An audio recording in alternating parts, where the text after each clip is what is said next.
కథ చెబుతాను వింటావా? యమునా నది ఒడ్డున బరసానా గ్రామంలో వృషభానుడు, కీర్తిదాదేవి అనే పుణ్య దంపతులు ఉండేవారు.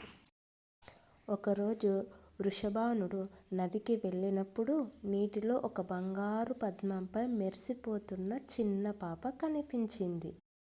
ఆ పాప ఎవరో కాదు, సాక్షాత్తు లక్ష్మీదేవి అంశమైన రాధమ్మ.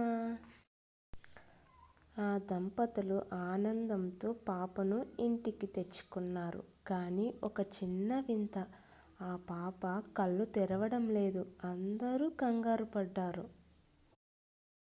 రాధ అంటే ప్రేమ, కృష్ణుడు అంటే సంతోషం. మనం ఎప్పుడూ అందరితో ప్రేమగా, స్నేహంగా ఉండాలని రాధాకృష్ణుల కథ మనకు చెబుతుంది.